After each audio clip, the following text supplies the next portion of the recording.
नमः शिवाय। सभी गुरु बहनों को मेरा प्रणाम। महादेव को मेरा प्रणाम। गुरु बहनों, आज मैं आप लोगों को ऐसी शिव चर्चा सुनाने जा रही हूँ कि एक बार शिव बोलने से महादेव हमारे साथ क्या कर सकते हैं। शिव बोलने में कितनी शक्ति है, इसके बारे में आप सुनिए। एक ब्राह्मण था, उसकी एक कन्या थी। उस कन्या का छोटे पे ही शादी हो गई थी। लगभग 10-11 साल की उम्र में उसकी शादी हो गई। वो कन्या अपनी ससुराल गई तो 1 साल के बाद में उसके पति का देहांत हो गया।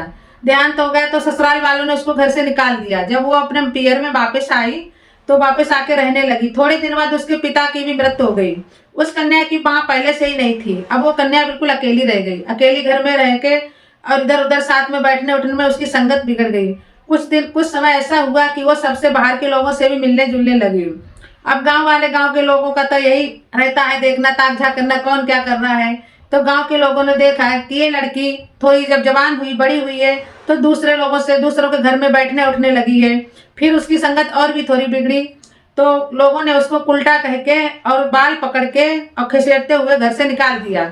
निकाल के गांव से ही बाहर निकाल दिया बिल्कुल। अब वो लड़की का कोई सहारा नहीं रहा तो रोते लगते हुई गांव से बाहर चली गई।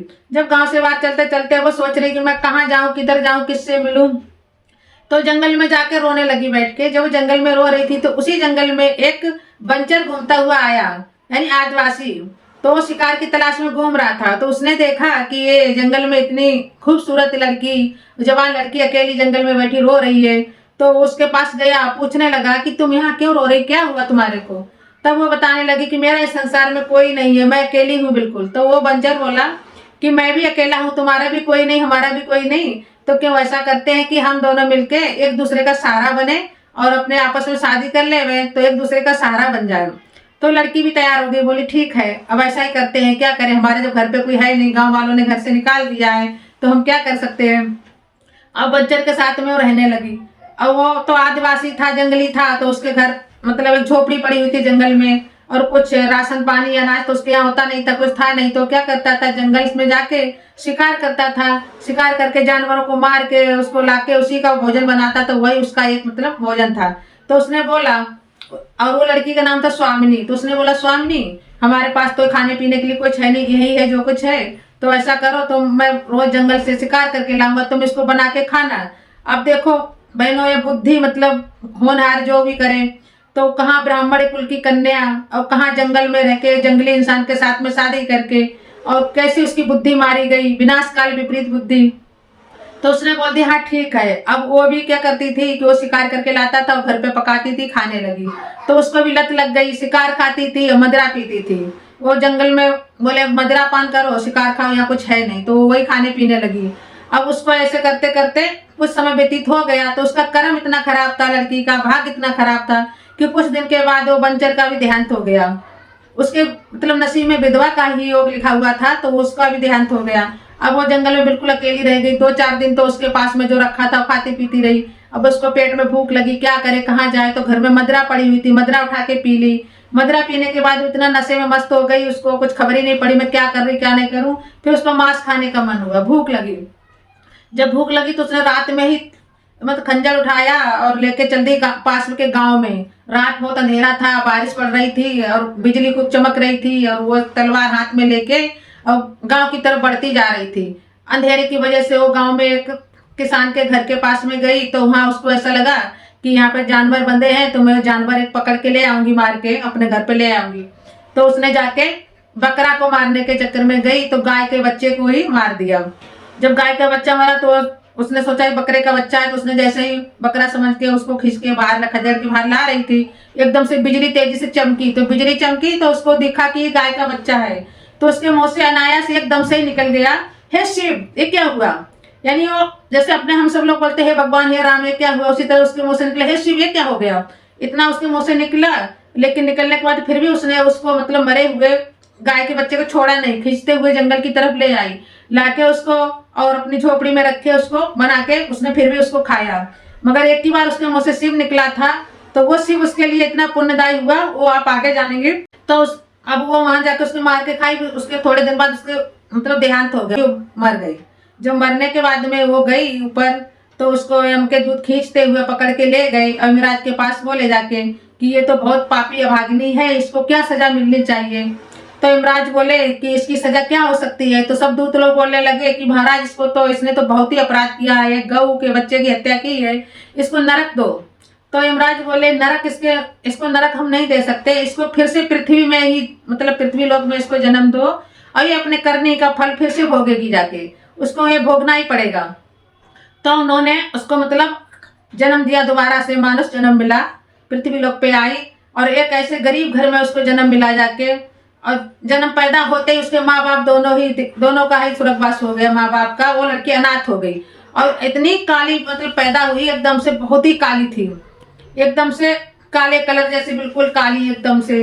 अब उसका कुरूप और उसकी एक आंख भी काली थी, बिल्कुल कुरूप एकदम उल्टा पैदा हुई। अब वो सोचने लगी, थोड़ी सी बड़ी हुई, उसके माँ बाप का भी देहांत हो गया, कोई नहीं था उसका भी सहारा। तो गांव में इधर उधर सबसे मांग रही थी, सबसे मांग के खा रही थी, पूरे गांव से भिक्षा ऐसी मांगती रहती थी। तो गांव वाले भी दया खा के उसको कि छोटी लड़की है कुछ ना कुछ दे देते थे रोज। बोल इतनी कुरूप थी उसकी तरफ तो कोई देखना भी नहीं पसंद करता, तो कोई देखता नहीं था। जब वो 16-17 साल की हुई, अब उससे शादी भी करने को कोई तैयार नहीं, उससे कौन शादी करे, किसी ने भी उससे शादी नहीं की। और वो ऐसे ही मांगती खाती घूमती रहती थी पागलों की जैसी। तो एक बार मेला था, कुंभ का मेला पड़ा, तो सभी लोग मेला करने के लिए कुंभ में नहाने के लिए जा रहे थे प्रयागराज में। तो उसने भी सोचा कि क्यों ना मैं भी, ये सब लोग जा रहे हैं इनके साथ में, गांव वालों के साथ में धीरे से चुपचाप से चली जाऊं। तो वहाँ मेला में बहुत सारे साधु महात्मा भी आएंगे, बहुत सारे राजा महाराजा भी आते हैं, दान पुण्य भी करते हैं, मुझे भी कुछ मिलेगा वहाँ, अच्छा खाने के लिए मिल जाएगा।